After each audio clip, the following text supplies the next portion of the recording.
तो हमने last class में बेसिकली क्या डिस्कस किया था, हमने स्ट्रक्चर ऑफ एंटीबॉडीज को डिस्कस कर लिया था। And now let's move towards the two types of immune response that our body does. एक which is concern with your lymphocytes, आपका अडेप्टिव इम्यून रिस्पॉन्स होता है। ठीक है, अडेप्टिव इम्यून रिस्पॉन्स कौन कैरी कर रहा होता है? आपके लिम्फोसाइट्स कैरी कर रहे होते हैं। कौन से लिम्फोसाइट्स कैरी कर रहे होते हैं? आपके बी लिम्फोसाइट्स और आपके T lymphocytes, your B cells and your T cells. ठीक है, दूसरा हमने लास्ट क्लास में ये डिस्कस किया था कि जब लिम्फोसाइट्स की मैच्योरेशन हो रही होती है तो होता क्या है कि इनकी मैच्योरेशन में इनके सेल सरफेस पर क्या अटैच हो जाते हैं? ग्लाइकोप्रोटीन रिसेप्टर्स अटैच हो जाते हैं, राइट? ग्लाइकोप्रोटीन रिसेप्टर्स अटैच हो जाते हैं जो कि इनको स्पेसिफिसिटी प्रोवाइड करते हैं, यानी हर बी सेल एक स्पेसिफिक एंटीजन से जो कि उसकी शेप ऑफ द रिसेप्टर के साथ कॉम्प्लीमेंट्री होगा उससे अटैच करके उसके साथ क्या कहते हैं अपना इम्यून रिस्पॉन्स कैरी करेगा। ऑन द कॉन्ट्री हमने ये भी पढ़ा था कि बी सेल्स के जो ग्लाइकोप्रोटीन रिसेप्टर्स होते हैं उनको हम क्या बुलाते हैं?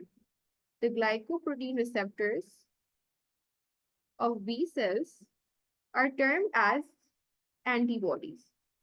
हमारे पास बी सेल्स प्लाज्मा सेल हो या हमारे पास बी मेमोरी सेल्स हो, उनकी सरफेस पे अगर कोई रिसेप्टर है तो उस रिसेप्टर का क्या नाम होगा? उस रिसेप्टर का नाम होगा ग्लाइकोप्रोटीन रिसेप्टर।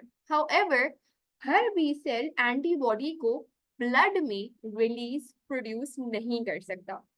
बी सेल की फर्दर दो स्पेशलाइज टाइप होती हैं। बी सेल स्पेशलाइज होता है दो टाइप्स में, बी प्लाज्मा सेल, इसको बी प्लाज्मा सेल नहीं कहते, खाली बी प्लाज्मा सेल ही कहते हैं यूजुअली, और बी मेमोरी सेल। हमारे पास प्लाज्मा सेल वो बी सेल का स्पेशलाइज्ड फॉर्म होता है जो कि एंटीबॉडीज को प्रोड्यूस और रिलीज कर सकता है ब्लड स्ट्रीम के अंदर। This is what we covered in our last class. Correct? Any question so far? Then anything जो आपको हो या आगे बढ़े? अच्छा जी, अब हम बात करते हैं अडेप्टिव इम्यून रिस्पॉन्स के टू टाइप्स। एक हमारे पास होता है ह्यूमोरल इम्यून रिस्पॉन्स। अच्छा, ह्यूमोरल इम्यून रिस्पॉन्स जो होता है, क्योंकि इसमें एंटीबॉडीज का मेन रोल होता है तो इसका जो दूसरा नाम है वो क्या है? It is also known as antibodies mediated immune response. और दूसरा टाइप का जो हमारे पास इम्यून रिस्पॉन्स होता है वो हमारे पास होता है सेल मेडिएटेड इम्यून रिस्पॉन्स। सो यहाँ पर हम जो ये दोनों क्लासिफिकेशन या कैटेगरीज हैं अडेप्टिव इम्यून रिस्पॉन्स की, उसमें हमें जो नाम से समझ आ रहा है वो ये समझ आ रहा है कि यहाँ पर एंटीबॉडी मेडिएटेड इम्यून रिस्पॉन्स, जिसको ह्यूमोरल इम्यून रिस्पॉन्स कहा जाता है, उसमें बेसिकली जो इम्यून रिस्पॉन्स कैरी करने वाली स्पीशी होती है वो एक एंटीबॉडी होती है, तभी वो कहा जा रहा है antibody mediated immune response. Mediated का मतलब एक सो बेसिकली मेडिएटर एक ऐसे इंसान को या एक ऐसी सोर्स को कहते हैं जो दो चीजों के बीच में एक कनेक्टिंग लिंक हो। तो इम्यून रिस्पॉन्स कौन सी चीज कैरी आउट करवा रही है? वो एंटीबॉडी कैरी आउट करवा रही है। सिमिलरली हमारे पास सेल मेडिएटेड इम्यून रिस्पॉन्स में कोई पर्टिकुलर सेल ऐसा होगा जो कि इम्यून रिस्पॉन्स कैरी करने के लिए जिम्मेदार होगा इस केस में। तो हम दोनों को लेकर चलते हैं और देखते हैं कि इनमें क्या होता है। Before we understand cell mediated and antibody mediated immune response, let's just revisit something that we studied on Friday. Friday को हमने एक चीज पढ़ी थी, एंटीजन प्रेजेंटेशन। मैं क्विकली फैगोसाइटोसिस का जो पूरा मैकेनिज्म है वो जल्दी से रीड करके जल्दी से समराइज करते हुए एंटीजन प्रेजेंटेशन को कनेक्ट करती हूँ हमारे ह्यूमोरल इम्यून रिस्पॉन्स से। फैगोसाइटोसिस क्या है? फैगोसाइटोसिस हमारे पास फैगोसाइट्स परफॉर्म कर रहे होते हैं जो कि कौन होते हैं? न्यूट्रोफिल्स और हमारे मैक्रोफेजेस। ये फैगोसाइट्स कहलाते हैं। क्यों? क्योंकि ये फैगोसाइटोसिस परफॉर्म कर रहे होते हैं। फैगोसाइटोसिस हमारे पास एंटीजन स्पेसिफिक रिस्पॉन्स नहीं होता, यानी फैगोसाइट्स हमारी बॉडी में उनको पता चल रहा है कोई भी फॉरेन पार्टिकल, कोई भी फॉरेन बॉडी, कोई भी पैथोजन आया है, वो हर किस्म के पैथोजन को अटैक करेंगे। किस तरह से? कि जब भी हमारी बॉडी में कोई एंटीजन, कोई पैथोजन आता है, तो वो सर्टेन केमिकल्स प्रोड्यूस करता है और उन केमिकल्स को हमारी बॉडी का इम्यून सिस्टम रिकग्नाइज करता है और उन केमिकल्स की तरफ हमारे पास हमारे जो फैगोसाइट्स होते हैं उन केमिकल सिग्नल्स की तरफ वो मूवमेंट शो करते हैं, उनकी तरफ भागते हैं। इस प्रोसेस को हम कीमोटैक्सिस कहते हैं कि फैगोसाइट्स को जैसे ही केमिकल सिग्नल मिलता है कि एक पैथोजन बॉडी में एंटर कर गया है, वो उसकी तरफ मूव करता है, and this phenomena is known as chemotaxis. The moment the phagocyte reaches the point or the place where the pathogen is present, वो उस पैथोजन को रिकग्नाइज करेगा और उससे अटैच करेगा। हमने सैटरडे की क्लास में डिस्कस किया था कि हमारे पास कुछ पैथोजन से एंटीबॉडीज का जो कांस्टेंट रीजन होता है वो अटैच कर जाता है और उस फिनोमिना को क्या बुलाया जाता है? ऑप्सोनाइजेशन बुलाया जाता है। यानी अगर किसी पैथोजन के ऊपर एंटीबॉडीज एक स्टिकी सरफेस, एक स्टिकी लेयर बना के बैठी हुई होंगी ऑलरेडी, तो वो जो अटैचमेंट होगी फैगोसाइट की उसको फैसिलिटेट किया जाएगा। ज्यादा आराम से फैगोसाइट अटैच करके इनगल्फ कर सकता है एक पैथोजन को, अगर एक एंटीबॉडी एक लेयर शुगरी लेयर बना के बैठी होगी, क्योंकि एंटीबॉडी बताते खुद क्या है? ग्लाइकोप्रोटीन है। The moment attachment happens, the phagocyte basically does endocytosis or phagocytosis, जिसकी वजह से हमारे पास phagocytic vesicle, जिसको phagosome बुलाया जाता है, वो फॉर्म हो जाती है। जब हमारे पास ये मेरा phagocyte है, इसके अंदर ही मेरी phagocytic vesicle है, ये मेरे पास क्या हो गया? ये मेरे पास phagosome बन गया। ठीक है, दिस इज माय phagosome। इस phagosome के अंदर प्रेजेंट होंगे लाइसोसोम। लाइसोसोम हमारे पास ऐसे ऑर्गेनेल्स है जिनके अंदर डाइजेस्टिव एंजाइम्स होती हैं। वो लाइसोसोम जब जाके एंडोसिटिक वेसिकल से अटैच होगा तो उसको हम क्या बुलाएंगे? उस पूरे कॉम्बिनेशन को फैगोलाइसोसोम। एक फैगोसिटिक वेसिकल से जब एक लाइसोसोम अटैच कर जाता है उसको हम फैगोलाइसोसोम बुलाते हैं। हमारे पास जो लाइसोसोम है वो जब फैगोसिटिक वेसिकल से अटैच हो जाएगी तो वो अपनी हाइड्रोलाइटिक यानी डाइजेस्टिव एंजाइम्स को सिक्रिएट करेगी into the pathogen so that the pathogen is digested। अगर पैथोजन डाइजेस्ट हो जाता है, उसका खात्मा फैगोसाइटोसिस की स्टेज पर ही हो जाता है, तो जो भी रेजिडुअल वेस्ट बचता है उसको एक्सोसाइटोसिस से निकाल देते हैं and we are free from the pathogen. लेकिन हमेशा फैगोसाइटोसिस इफेक्टिव साबित नहीं होता to get rid with the pathogen. Middle at at stage 5 जब हमारे पास लाइसोसोम अपनी हाइड्रोलाइटिक एंजाइम, ये येलो डायग्राम बेसिकली एक फैगोसाइट मैंने बनाया है। This is a phagocyte.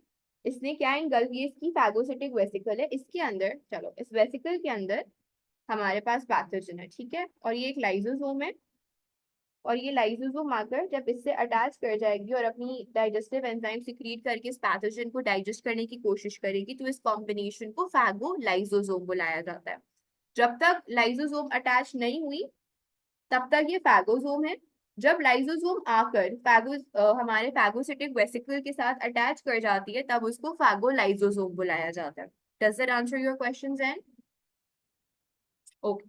हमारे पास जो स्टेज 5 है उसमें कभी कभार ये होता है कि फैगोसाइट रियलाइज करता है कि वो इतना पावरफुल नहीं है, या फैगोसाइटोसिस इतना इफेक्टिव साबित नहीं होगा to get rid of the pathogen, and the phagocyte now realises कि मैं इस एंटीजन का मुकाबला अकेले नहीं कर सकता, ये मेरे बस की बात नहीं है, आई नीड हेल्प। तो जो जितना फॉर एग्जाम्पल 20% 30% एंटीजन को पैथोजन को फैगोसाइट ने डाइजेस्ट कर लिया, अभी 60% 70% एंटीजन पैथोजन रहता है टू बी डिफीटेड।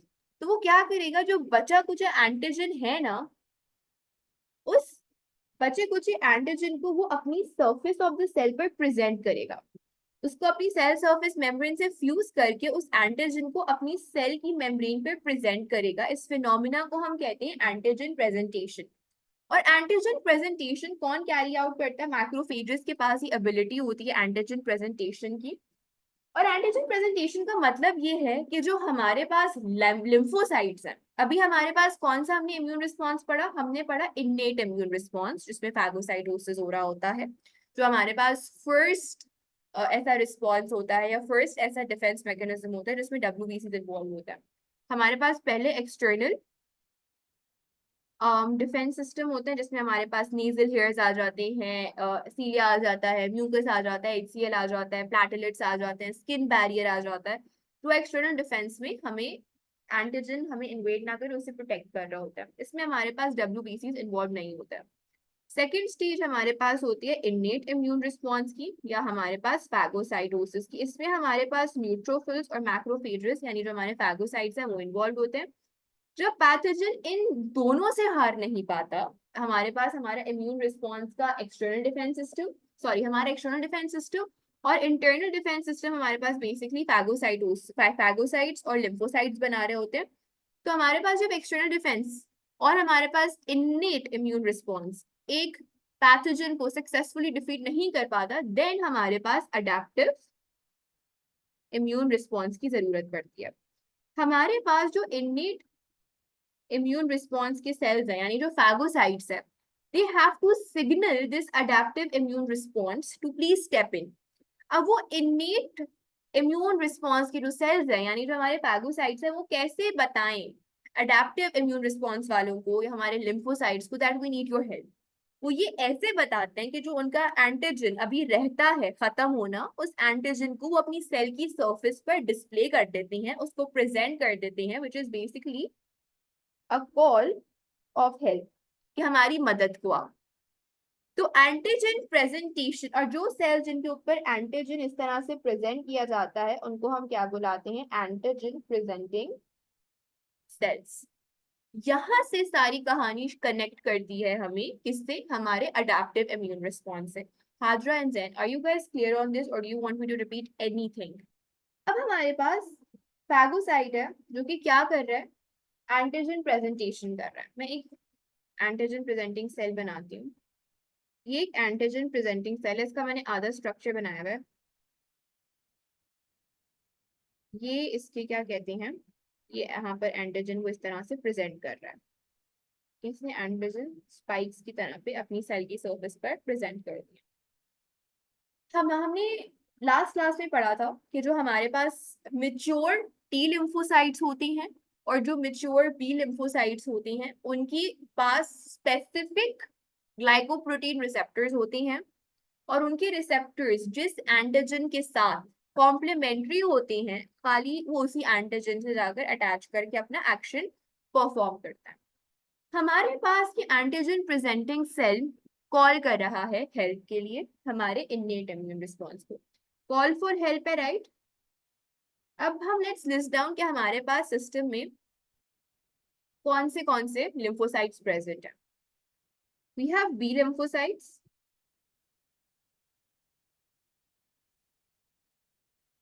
ठीक है, and we have T lymphocytes में we have T helper cells or T helper lymphocytes and we have T killer lymphocytes. B lymphocytes हमारे पास स्पेशलाइज होते हैं इनटू प्लाज्मा सेल एंड हमारे B memory cells. Now tell me, antigen presentation is what? It is basically a call for help. तो call for help में T helper cell respond करेगा, T killer cell response करेगा, plasma cell respond करेंगे या memory cell respond करेंगे। When a phagocyte is calling the lymphocytes for help, which among of these fours should actually respond to this help? What do you guys think? Okay, so Zen is saying that T killer should go and attach. Hajra, what do you think? T helper, T killer, B memory cells, or plasma cells? Okay, now Zen is saying that T helper cells would go. Okay. Right. हमारे पास T helper cells would be the ones who would respond to the antigen presentation. These would be the one who would go and try to help your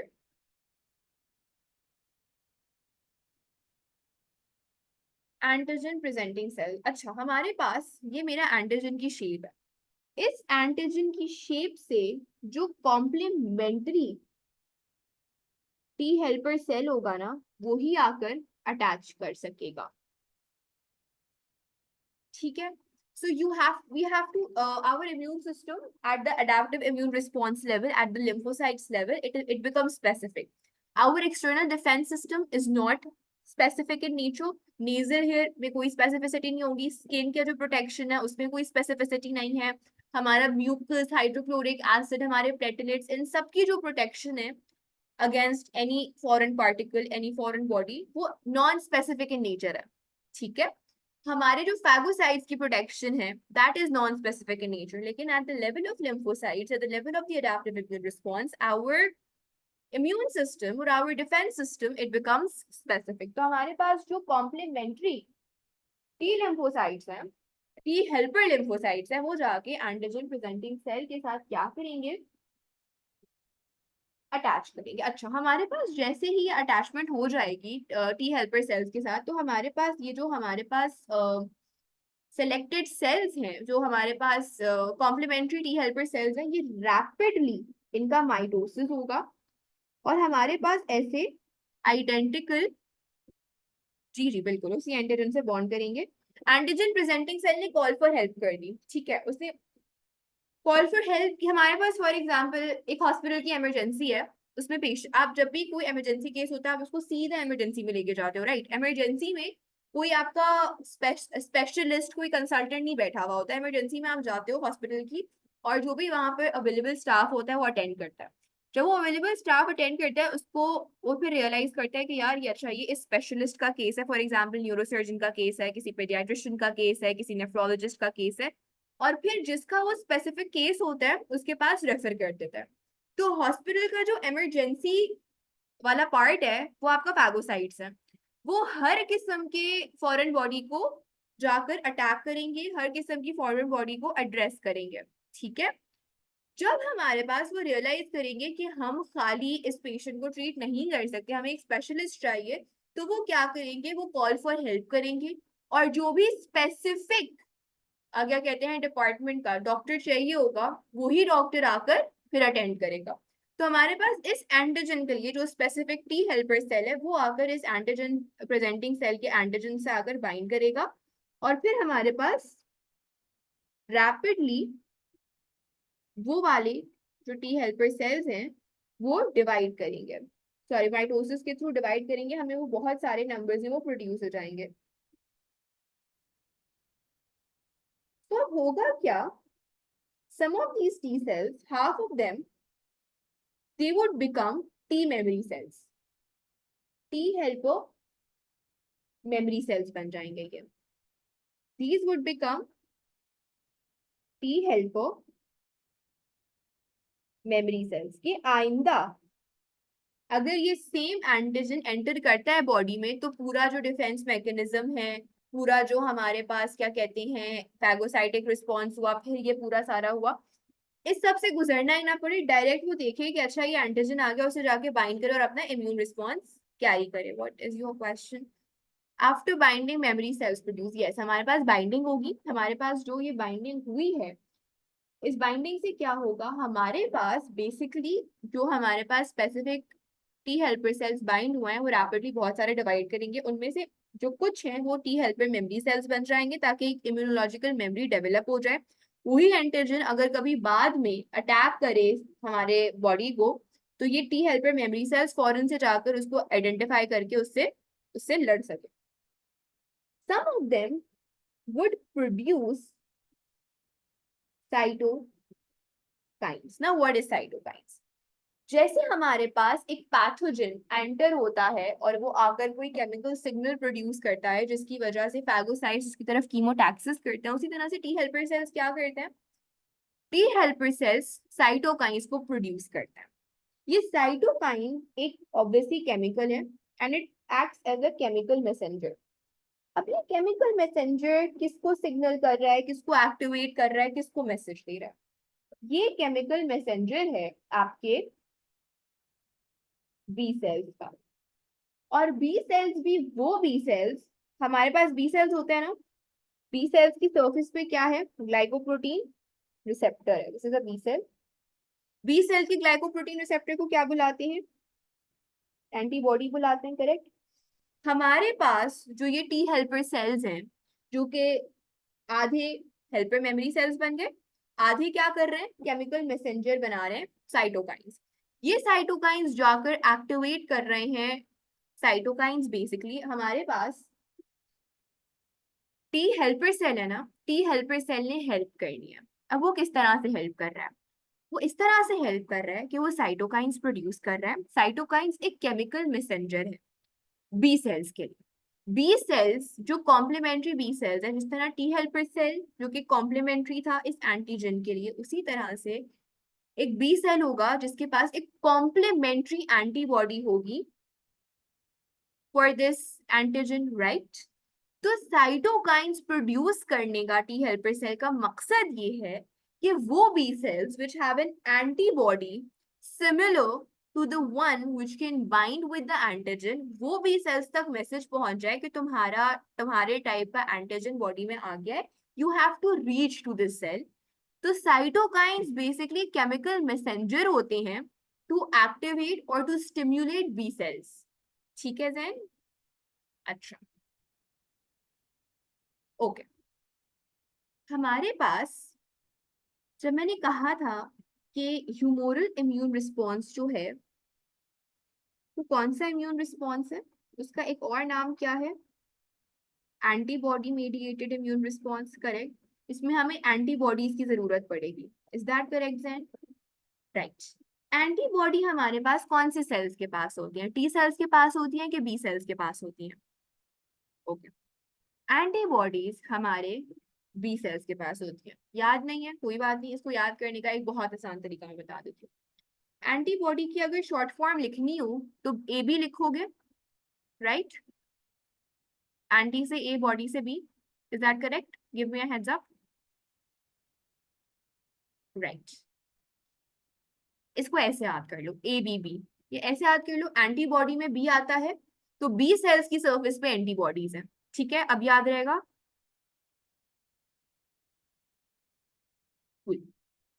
तो अगर humoral immune response एक antibody mediated response है, तो इसमें B sales की antibodies का present होना जरूरी है, वही इम्यून रिस्पॉन्स कैरी करवाएंगे, राइट। करेक्ट। अब मैं फिर से पूरे प्रोसेस को आहिस्ता आहिस्ता करके समझाती हूँ और फिर हम इसको बी सेल से कनेक्ट करेंगे। ये मेरा एक एंटीजन प्रेजेंटिंग सेल है। इसकी सरफेस पर एंटीजन प्रेजेंटेशन हो रही है। T helper cell which has a complementary receptor to this antigen, वो आकर बाइंड करता है। ठीक है, वो आकर बाइंड करता है तो हमारे पास बाइंडिंग के बाद रैपिड माइटोसिस होती है। रैपिड माइटोसिस से हमारे पास identical T helper cells produce होते हैं बहुत सारे। ठीक है,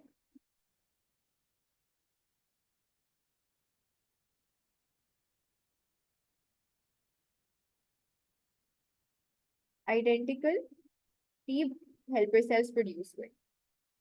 इनमें से आधे बन गए, आधे स्पेशलाइज हो गए टी हेल्पर मेमोरी सेल्स के तौर पे। यानी अब अगर ये सेम एंटीजन बॉडी में दोबारा होगा तो ये जो हेल्पर मेमोरी सेल्स हैं इनको याद रहेगा कि यार ये तो पहले भी आया था, फौरन से जाके इससे बाइंड करेंगे। तो इससे पहले का पूरा फैगोसाइटोसिस का प्रोसेस है वो रिपीट करने की जरूरत ही नहीं पड़ेगी, फौरन से पता चल जाएगा कि यार हमारा वाला एंटीजन वापस से आ गया है सिस्टम में। अब जो बाकी टी हेल्पर सेल्स प्रोड्यूस हुए हैं ये रिलीज करेंगे क्या? एक केमिकल सब्सटेंस। उस केमिकल सब्सटेंस का क्या नाम है? साइटोकाइन।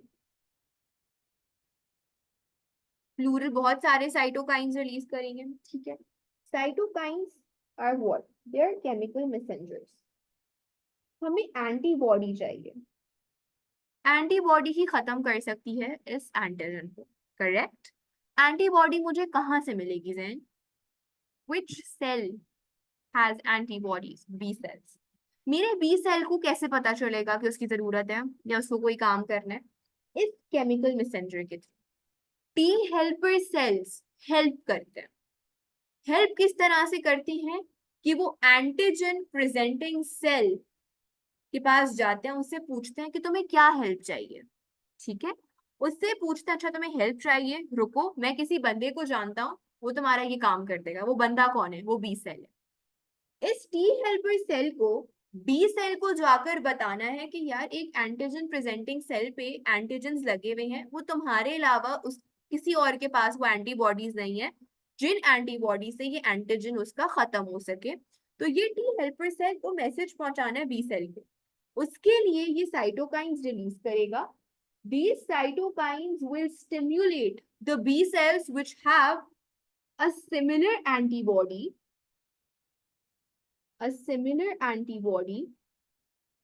as your antigen. अब आपने नोटिस किया होगा that मैंने यहाँ पर एंटीबॉडी के साथ बी सेल नहीं बनाया, खाली एक एंटीबॉडी का स्ट्रक्चर ड्रॉ कर दिया। Do you notice this then? हमने क्या कहा था? एंटीबॉडी जो है वो ग्लाइकोप्रोटीन रिसेप्टर है जो बी सेल, हर बी सेल की सरफेस पर होगा। लेकिन हमने एक और बात भी कही थी कि जो बी सेल के प्लाज्मा सेल्स होते हैं वो एंटीबॉडीज को फ्रीली रिलीज कर सकते हैं, सिक्रीट कर सकते हैं प्रोड्यूस करने के बाद into the blood stream. Do you recall this? Right. Basically बहुत सारे सेल्स अगर आके लगना शुरू हो जाए, लंबा प्रोसेस है इतने सारे सेल्स को इकट्ठा करना। मैं जाकर अगर ये साइटोकाइंस क्या कर रहे हैं, cytokines are chemical messengers. These chemical messengers are responsible to stimulate। अच्छा, अब मैं एक वर्ड यूज कर रही हूँ, मैं इसको एक्सप्लेन करूंगी। A clone of B cells with an antibody receptor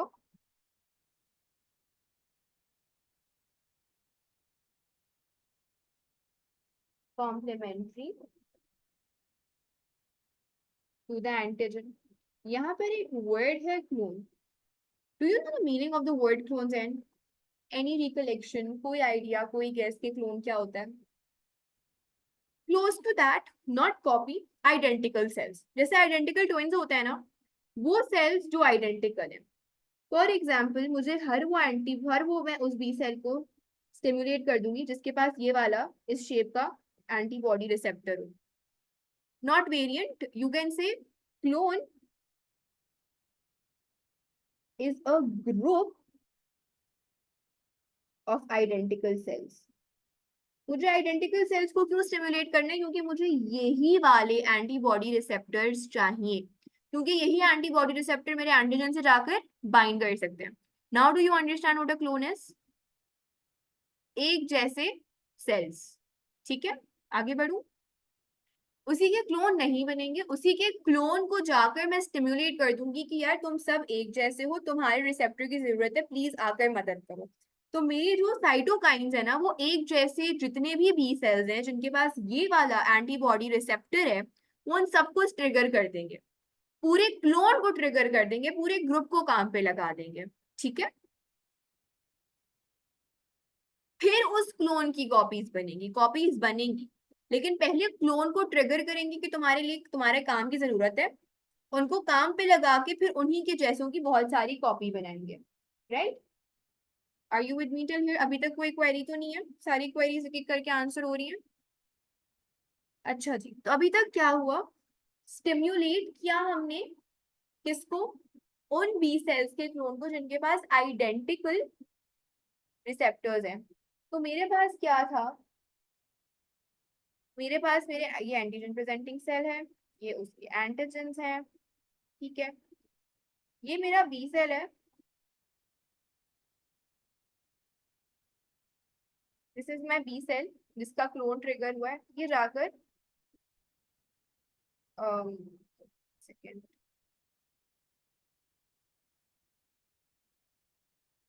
ये जाकर अटैच हो गया इसके साथ, अब इसकी कॉपी बनेगी। माइटोसिस हुआ। ठीक है, and now when mitosis happens तो हमारे पास ऐसे आइडेंटिकल बी सेल्स बन जाएंगे। वही पूरे क्लोन की कॉपीज बन जाएंगी बहुत सारी। Let's make copies.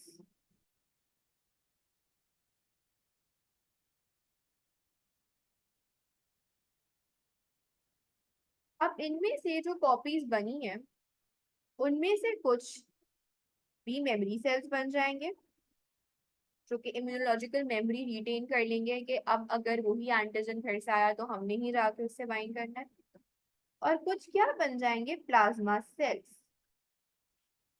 Plasma cells क्या करेंगे, that they will start secreting. इनकी जो ये वाली एंटीबॉडी थी ना, सॉरी प्लाज्मा सेल की है, प्लाज्मा सेल की जो ये वाली एंटीबॉडी थी उसको बहुत सारी अमाउंट में वो फ्रीली ब्लड में प्रोड्यूस करके सिक्रीट कर देंगे ताकि हमारे पास एंटीबॉडीज बन जाए। डू यू रिमेम्बर जब कोविड में वैक्सीनेशन लगी थी हमें, तो हमें कहा था कि हम वैक्सीन क्यों लगवा रहे हैं, ताकि एंटीबॉडीज बन जाए। हमें हर किसी को जरूरी नहीं कि कोविड हुआ हो और कोविड की वजह से हमारे इम्यून सिस्टम ने क्या करते हैं एंटीबॉडीज प्रोड्यूस की, करेक्ट। या कोविड से जो कॉम्प्लीमेंट्री एंटीबॉडीज थी वो हमारे बीटा बी सेल्स जो भी थे जिनके पास वो कॉम्प्लीमेंट्री एंटीबॉडीज थी वो जाके लगे हों। अच्छा, तो कोई ना कोई आपकी बचपन में तो कोई ना कोई वैक्सीनेशन हुई होगी, राइट। तो जो भी वैक्सीनेशन होती है उसमें होता क्या है कि जरूरी नहीं है कि आपको वो डिजीज हुई हो, डिजीज से प्रोटेक्शन के लिए वैक्सीनेशन लगाते हैं ना। तो काम ये होता है कि हमें एक वीकेंड फॉर्म जो कि डिजीज कॉज ना कर सके, ऐसे पैथोजन को वीकेंड फॉर्म या almost non disease causing form को इंट्रोड्यूस करते हैं हमारे सिस्टम के अंदर, हमारे ब्लड के अंदर, ताकि उसकी शेप को देखकर उसकी जो भी रिस्पेक्टिव एंटीबॉडीज है वो प्रोड्यूस हो रहा है। वो पैथोजन जो हमने इंसर्ट किया इंजेक्शन के थ्रू वो अटेनुएटेड, अटेनुएटेड का मतलब वीकेंड फॉर्म में डिजीज कॉज नहीं कर सकता। लेकिन हमारे इम्यून सिस्टम को तो नहीं पता कि हम जानबूझ के हमने एक वीकेंड पैथोजन डाला है। वो तो यही समझेगा कि यार ये तो ताकतवर वाला पैथोजन है जो कि डिजीज कॉज कर सकता है।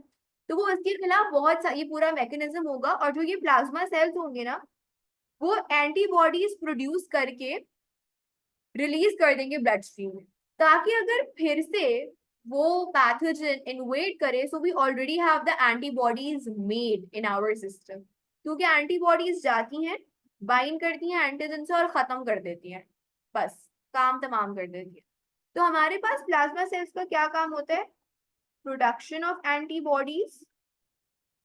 और ये एंटीबॉडीज फिर हमारे पैथोजन को खत्म करती हैं, हमारे एंटीजन को खत्म करती हैं। और मेमोरी सेल्स का क्या काम होता है कि ये मेमोरी सेल्स एक इम्यूनोलॉजिकल मेमोरी डेवलप कर लेते हैं, उस पैथोजन को याद रखते हैं कि अच्छा ये पैथोजन आएगा so we are responsible to cater to this pathogen. Yes, ये वही क्लोन सेलेक्ट हुआ और उस क्लोन की फिर बहुत सारी कॉपीज बन गई। उस कॉपीज में से पहले हमने क्या सेलेक्ट किया था, हमने बी बी सेल का खाली क्लोन सेलेक्ट किया था, राइट। वो जो 20 सेल के क्लोन्स की हमने कॉपीज बनाई तो उन क्लोन्स में से कुछ बी मेमोरी सेल्स बन गए बाद के लिए, कि बाद की मेमोरी रिस्टोर कर लेंगे कि बाद में यही पैथोजन आया तो हम तब कॉम्बैट कर लेंगे। ये सेकंड अटैक के लिए एक प्रिकॉशनरी मेजर बन जाते हैं। और जो प्लाज्मा सेल होते हैं उनका काम होता है to produce and secrete numerous identical antibodies into the bloodstream to kill the और टू फिनिश द पैथोजन। किस तरह हमने लास्ट टाइम पढ़ा था ना कि कभी वो फ्लैजिला से चिपक जाती है एंटीबॉडीज, कभी वो क्या कहते हैं एंटीटॉक्सिन्स की तरह एक्ट करती हैं, कभी वो होल्स पंच कर देती हैं सेल वॉल में और फिर सेल की बर्स्टिंग करा देती हैं। तो एंटीबॉडीज एक दफा जब ब्लड में रिलीज कर दी प्लाज्मा सेल ने, तो जो एंटीबॉडीज जिस जिस तरीके से खत्म करती है एंटीजन को वो हमने लास्ट क्लास में पढ़े थे, फंक्शन याद है आपको। तो उस तरह से एक दफा ये ब्लड में सिक्रीट जब हो जाती है तो फिर जो भी रिस्पेक्टिव एंटीजन है उसको खत्म करने का जो भी तरीका है कार ये कर सकती हैं, ये इस तरह से करती हैं। इस तरह से एंटीबॉडीज क्या, ये पूरा इम्यून रिस्पॉन्स होता है। जल्दी से इसको हम स्टेप्स में लिख लेते हैं। सबसे पहले क्या होता है, सबसे पहले ये होता है कि हमारे पास T helper cells secrete cytokines to stimulate the clone of B cells with a complementary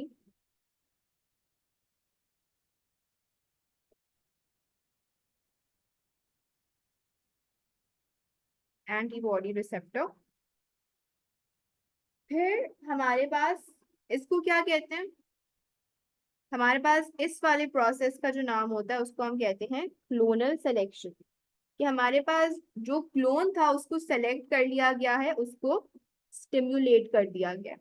उसके बाद उस क्लोनल जो हमने सेलेक्ट किया है क्लोन को, उसकी न्यूमरस कॉपीज बनती हैं। Rapid division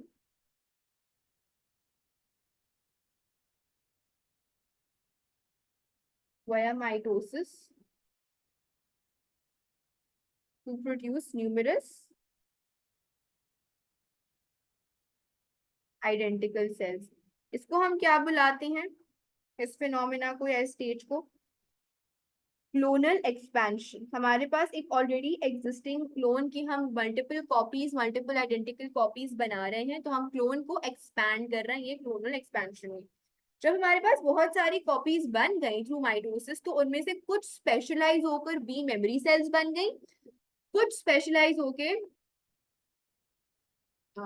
okay wait a second, clones को एक्टिवेट करते हैं। जब पहले से ही ग्रुप्स ऑफ क्लोन है तो माइटोसिस किन सेल्स की होती है? हम जिस क्लोन को सेलेक्ट कर रहे होते हैं, फॉर एग्जांपल उस क्लोन में ऑलरेडी एग्जिस्टिंग 5 सेल्स हैं, ठीक है। हमने कहा कि यार this is the clone that we are selecting because this is the clone which has the complementary antibodies on it cell surface. हमें 5 से हमारा काम नहीं होगा, हमें 5 से ज्यादा चाहिए। क्यों? क्योंकि हमें उनमें से कुछ हमें अभी के लिए चाहिए जो कि एज प्लाज्मा सेल्स काम करें, एंटीबॉडीज प्रोड्यूस करें, और कुछ हमें बाद के लिए चाहिए। तो उस क्लोन की हम और ज्यादा कॉपीज बनाना चाहते हैं, ठीक है। क्लोन ऑलरेडी एग्जिस्ट कर रहा है, उसकी एक्टिवेशन को वाया साइटोकाइंस क्लोनल सिलेक्शन कहते हैं। उस सेलेक्टेड क्लोन की हम मल्टीपल फोटोकॉपीज बना लेते हैं कि यार बाद में काम आएगा, और हमें इसकी और कॉपीज चाहिए क्योंकि हमें ज्यादा काम है, हमें एंटीबॉडीज भी इससे प्रोड्यूस करवानी है इन्हीं से, और हमें इन्हीं को बाद के लिए स्टोर भी करना है। तो हम उनके नंबर्स को इंक्रीज कर रहे होते हैं वाया माइटोसिस। उस स्टेज को क्या बुलाते हैं हम? क्लोनल एक्सपेंशन बुलाते हैं। फिर थर्ड में हमारे पास क्लोनल एक्सपेंशन हुई, बहुत सारी न्यूमरस कॉपीज बन गई। अब उनमें से होगी डिफरेंशिएशन। डिफरेंशिएशन का क्या मतलब होता है? स्पेशलाइजेशन। और डिफरेंशिएशन के लिए मैंने क्या कहा था कि कुछ स्पेशलाइज होकर बी मेमोरी सेल्स बन जाएंगे और कुछ प्लाज्मा सेल्स बन जाएंगे। सो differentiation into plasma cells and B memory cells. Plasma cells क्या करते हैं, किस चीज के लिए रिस्पॉन्सिबल होते हैं? Production and secretion